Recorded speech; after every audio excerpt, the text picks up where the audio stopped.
আসসালামু আলাইকুম গাইস, আপনারা সবাই কেমন আছেন? আশা করি ভালোই আছেন। এই দেখতে পারতেছেন কুড়িগ্রাম জেলার রৌমারী উপজেলায় প্রতিদিন জাম বাজে বড়ইগান্ধী বাজারের।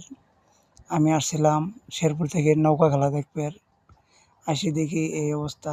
তাই এই জায়গার স্থানীয় মানুষেরা বলল যে প্রতিনিয়তই জাম বাজে এই জায়গায়। এই রাস্তার দুই পাশে গাড়ি খাড়া করানো থাকে, যাত্রী খেপ যায় না যারা, দুনো পাশে গাড়ি সিরিয়ালভাবে খাড়া করে, তার মাঝখানে একটু ফাঁকা থাকে, একটু দিকে গাড়ি যাওয়া যায় বলেন। এর জন্য প্রতিদিন জাম বাজে যায়। তাই বলার মতো কোনো মানুষ নাই, করার মতো কিছু মানুষ নাই।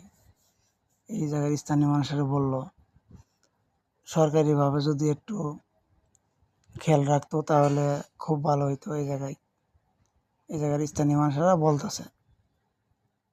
আর সবাই একটু ভিডিওটা লাইক কমেন্ট শেয়ার বেশি বেশি করবেন, যাতে সবার কাছে ভিডিওটা পৌঁছে যায়। সবাই ভালো থাকবেন, সুস্থ থাকবেন।